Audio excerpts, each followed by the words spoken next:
Welcome back to my two-part video series on Enlightened Realism. Once again, the material I'll be covering in this video series is taken from my book, Evolving Towards the Truth, A Guide for Searchers. And you can find more information about the book at my website, or you can find the book directly at Amazon.com.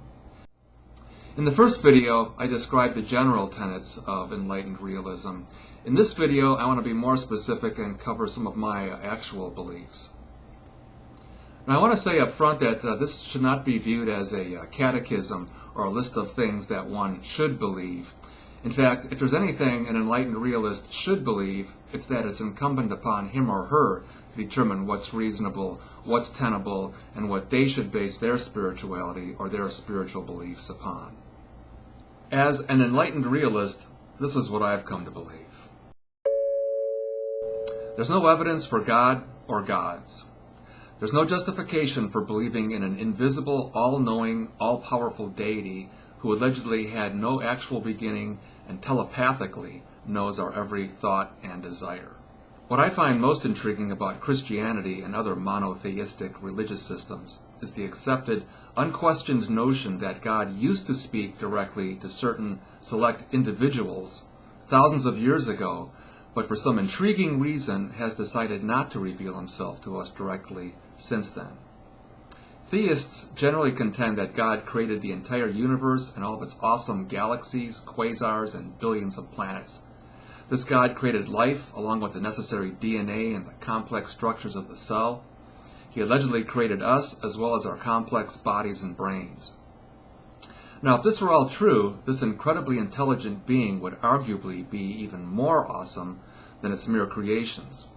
And yet, nobody alive today has ever seen God or has been directly contacted by God or has any actual evidence of God's existence. This total and perfect lack of evidence is not only astounding, but suspiciously intriguing.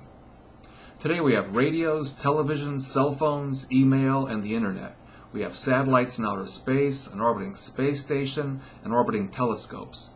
At any one time, there are thousands of airplanes in the sky, and yet this awesome, amazing, super intelligent being apparently chooses to remain entirely hidden and inaccessible to us.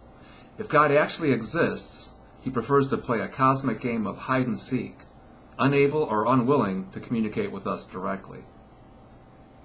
Now, monotheists are also quick to claim that it's none of man's business why God should prefer to communicate telepathically, or want to communicate only with those who believe in him or want to communicate with him. However, if that's true, why are there so many different interpretations of just what this God is saying? Why do Muslims kill Jews and argue with Christians? Why do Catholics kill Protestants and Sunnis kill Shiites? Why do Mormons argue with Jehovah's Witnesses? What proof can any believer offer that they're actually telepathically communicating with the real, actual, true God? I discuss other reasons why I don't believe in the existence of God in the first meditation of my book. These other reasons have to do with the untenability of Christianity and the Bible. However, when it comes to the existence of God, I think this complete absence of evidence is indeed evidence of absence. Long ago, before we knew what the brain was and what neurons were, long ago before we understood the link between neural activity and mental activity, people believed that our mental essence was ascribed to a non-physical soul, a soul that somehow had the ability to survive death. Today we have evidence that suggests otherwise. Given the evidence from our medical instruments and brain scanners, once brain activity stops, mental activity stops. And once mental activity stops, we stop. Of course, we're always free to assume that there is an invisible, intangible, undetectable soul that leaves the body and survives the death of our body and brain. But again, there's absolutely no actual evidence for this. Similarly, there's no justification for believing in the existence of these alleged places. As an enlightened realist, one acknowledges that these ideas were invented thousands of years ago, long before people actually knew what was up above us and what was down below us. Hell is a powerful idea, a malicious and irresponsible idea that is typically foisted upon us as innocent, impressionable children, at a time when we naturally accept and believe virtually everything we're told. this horrible image becomes imprinted and deeply etched into our malleable imaginations. The idea of being tortured and burned forever in hell, regardless of how logical or rational one is very difficult to simply dismiss. It's human nature to be scared of imagery like this, but it's totally unfounded and baseless. It's an idea that I'm sure religious authorities are fond of, with its ability to frighten people, frightening them into accepting the untenable belief about a loving God who's intent on torturing them forever. However, there's as much actual evidence for the existence of hell and heaven as there is for Santa's house at the North Pole, Superman's Fortress of Solitude, or the Land of Oz. One of my prime spiritual questions has always been, what are we doing here? Do I have a purpose? Is there something I'm supposed to be doing?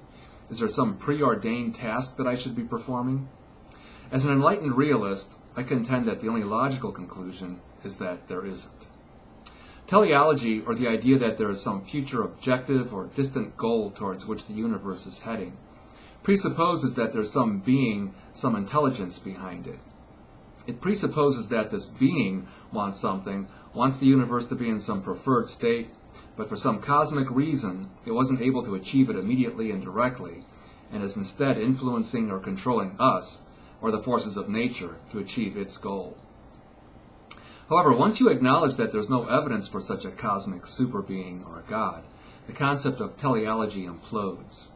If there's no divine being that actually wrote or devised this cosmic plan, and if there's no divine being in existence to establish what this alleged goal or objective of the universe is, it's hard to argue that there is an actual purpose. Whether we're talking about a cosmic purpose for the entire universe, or the purpose of an individual human being, there's no evidence to support this idea. I think for some people this can be a real letdown. This idea can be very disheartening and unacceptable. Sure, we'd all like to believe that we're special. We all like to feel significant, needed, and relevant, and that there's actually some reason why I'm doing the things I'm doing. And to consider otherwise can be a real blow to the old ego. Believing that one has no purpose certainly doesn't have the same curb appeal or same attraction that other myth-based religious theories offer. Religious theories that offer happy endings, albeit based solely on blind faith and hope. However, I see this realization as a type of rite of passage, of evolving and maturing into spiritual adulthood.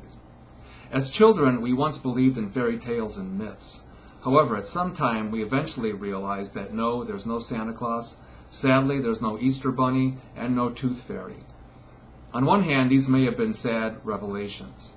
On the other, it was a rite of passage. It was like being let in on a secret, and being allowed into the adults club, the club for those who actually know the truth and aren't operating under comforting illusions and improbable wishful thinking. Sure, it may have been sad at first, but I think we all feel that it's far more virtuous, far more appropriate, and far more becoming to accept the truth than to revert or backslide into the world of illusion just because it makes us feel better. I elaborate on some of the other implications of this non-teleological perspective in my book, particularly with respect to our thoughts about the concept of time. I also consider the basis of morality and ethics in a non-theistic universe, as well as the concept of free will, all from the perspective of an enlightened realist. This wraps up my short video series on enlightened realism. I hope you found it enlightening. Once again, this material is taken from my book, Evolving Towards the Truth, A Guide for Searchers. I'm Jeff Kosmosky. Thanks for watching.